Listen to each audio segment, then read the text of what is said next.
Tua Tagovailoa has had not one, but two career-threatening injuries throughout his time in college and the NFL. He also had to have a separate surgery on both his ankles to put a metal wire through his bones. He went from seeming like the lock to go #1 overall to people questioning whether he would even get drafted in the top 10. And just this past week, he dropped 70 points versus a coach that said he expected him to be benched in a QB controversy just a year ago. This is the truth, the whole story, what some people aren't even saying about the rise and fall and rise again of Tua Tagovailoa. Tua grew up in Hawaii, sleeping with a football under his arm every night. What many don't know is the QB is actually a righty. Tua eats and writes with his right hand, but his dad is a lefty, so when he was teaching him to throw a football, he taught him how to do it with his left hand. One of the biggest role models in Tua's childhood was his grandpa, who he called Papa. He was a highly respected elder in the Samoan community and was addressed by many as Chief Tagovailoa. When Tua was young, Papa told him God had destined for him to become an extraordinary quarterback and would share with his grandson his favorite Bible verse. No eyes have seen, no ears have heard, no mind has imagined what God has prepared. No matter the time of night, Papa would request that Tua come visit him to recap how he did in his game. But then, just weeks before Tua started his first varsity game and got his first Power 5 offer, Papa tragically passed away. Tua was heartbroken and considered quitting football because his biggest inspiration was no longer here. But his dad told him the best way to honor his papa would be to continue playing. So Tua went on to play at St. Louis High School in Honolulu, where Marcus Mariota also played a few years prior. By his senior year, Tua was a 5-star recruit, the #1 dual threat quarterback, and the 22nd ranked player in his class. He had 17 D1 offers, but his dad felt Alabama was the best opportunity for his son. So his whole family moved with him to Tuscaloosa. In 2017, Tua was a true freshman backing up quarterback Jalen Hurts, but got to see playing time throughout the year due to the Crimson Tide blowing out other teams. But when Tua entered the game on January 8th, 2018,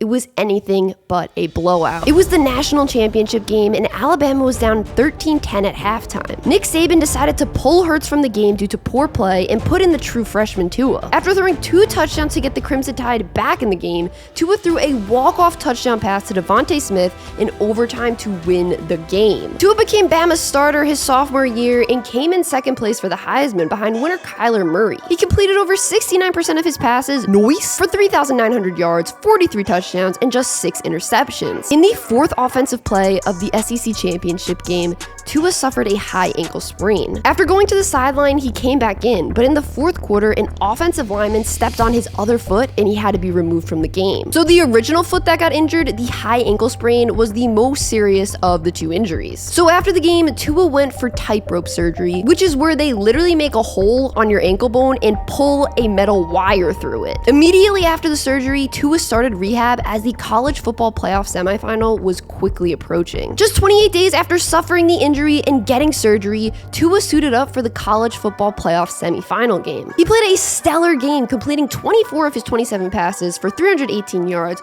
4 touchdowns, and no interceptions. Bama was going back to the national championship game yet again, but this time the magic wasn't there for Tua. He completed 22 of his 34 passes for 295 yards, 2 touchdowns, and 2 interceptions, falling 44-16 versus the Trevor Lawrence-led Clemson Tigers. Heading into 2019, Tua was the Heisman favorite and the projected #1 overall pick in the upcoming draft. Expectations were sky high for him in his junior season. After a hot start to the season, Tua suffered a high ankle sprain on his non-surgically repaired ankle and then had to go in for another tightrope surgery. He came back 3 weeks later to face off with the #1 ranked LSU Tigers. He threw for over 400 yards and 4 touchdowns, but the Crimson Tide lost. The following week, while up 35-7 versus Mississippi State, Tua's life changed. Nick Saban wanted to pull Tua out of the game, but he begged his coach to let him get one more offensive drive in. Eerily, right before the ball was snapped, the announcer said,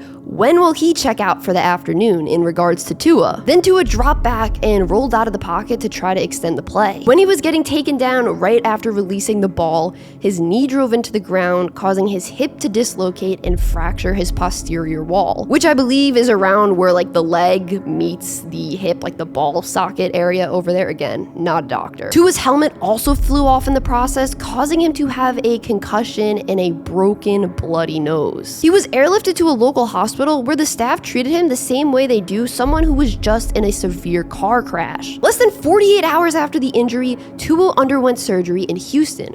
First, the hip specialist came in and did surgery on his hip, and then while Tua was still out, another surgeon came in and repaired his nose. It was now November, and the Heisman favorite and projected #1 overall pick was out for the year and not allowed to throw till at least the spring. Some speculated this could end Tua's football career, as Bo Jackson suffered the same injury back in 1991 and never played football again. Even if Tua was healthy enough to play again, many questioned if a team would risk drafting a quarterback in the first round who had 2 surgically repaired ankles and a freshly surgically repaired hip. Reports started to surface that Tua could slide down draft boards. The Athletic even reported at this time that 2 teams, one in the top 10 and one outside the top 10, totally took Tua off their draft boards due to his injuries. Draft day arrived, and the speculation about where Tua would be drafted ended when the Dolphins selected him 5th overall. Heading into his rookie season, Tua was named the backup to Ryan Fitzpatrick. During a Week 6 matchup with the Jets, Tua made his NFL debut as the Finns had already put the game away. After that game, Tua was named the team's starting quarterback going forward. Tua won his first 3 NFL starts, completing 62% of his passes for 510 yards, 5 touchdowns, and no interceptions. Then, in his 4th NFL start, he completed 11 of 20 passes for 83 yards and a touchdown through 3 quarters. But the team was down 10, and Brian Flores benched him in the 4th quarter for Ryan Fitzpatrick. After that game, Brian Flores reiterated that Tua was their quarterback, but that following week in practice, Tua jammed his thumb and missed the next game. In his 5th NFL start, Tua completed 66% of his passes for 269 yards, a touchdown, and no interceptions in a win versus the Bengals. But then, just 3 games later, the Dolphins were down 16-13 in the 4th quarter versus the Raiders. Tua was benched yet again after completing 77% of his passes for 94 yards and a touchdown. Heading into his 2nd NFL season, Tua was the Dolphins starter on the field, but off it, Miami was pursuing another quarterback, Deshaun Watson. While the Dolphins were being touted as the frontrunner to land Deshaun Watson via a trade, Tua fractured multiple ribs in a Week 2 game versus the Bills, forcing him to miss 3 games, which only added more fuel to the media frenzy. When asked by the media about the Deshaun Watson trade rumors, Flores would neither confirm nor deny them, which many said led to Tua losing trust in his head coach. Tagovailoa ended starting up 12 games during that 2021 season. He completed 67% of his passes for 2,600 yards, 16 touchdowns, and 10 interceptions. By this point, it was clear there was some kind of rift between Brian Flores and Tua. Michael Lombardi even reported that Flores said things along the lines to Tua of, "Oh,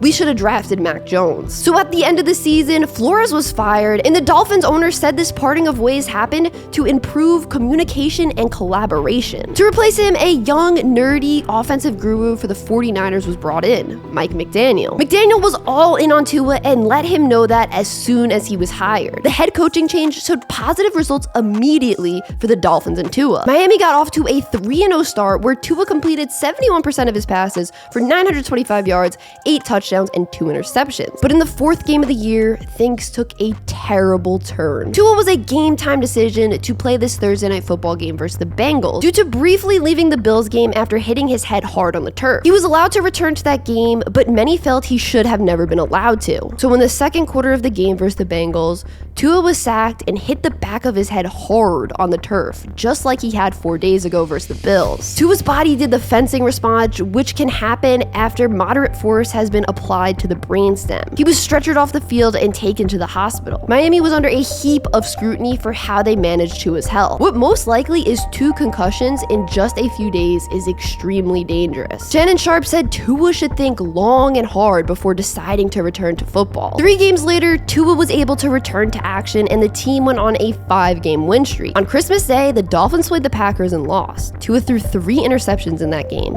the most he'd thrown in a single one that season. A day later, it came out that Tua was in concussion protocol after reporting symptoms. It was confirmed a few days later that Tua had suffered yet another concussion in that game. He was out for the remaining 2 games of the regular season and the first-round playoff matchup versus the Bills that the Dolphins lost. The calls for Tua to retire were louder than ever now. Tua even admitted that he himself had actually considered retiring. But after having conversations with his family and his doctors, he decided he wasn't ready to be done with football yet. Despite the concussions, Tua had a career year in 2022. In games where Tagovailoa played the entire game, the Dolphins had an 8-4 record.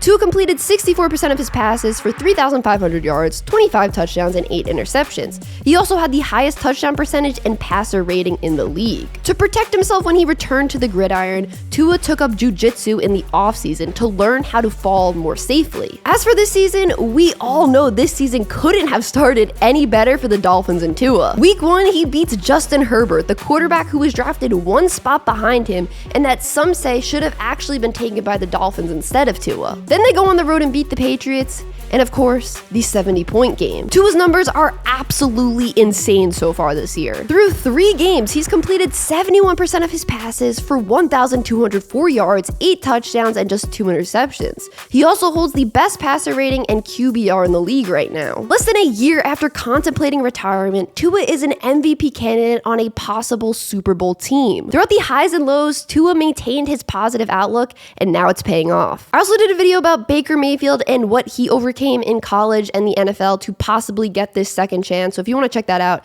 it's up here.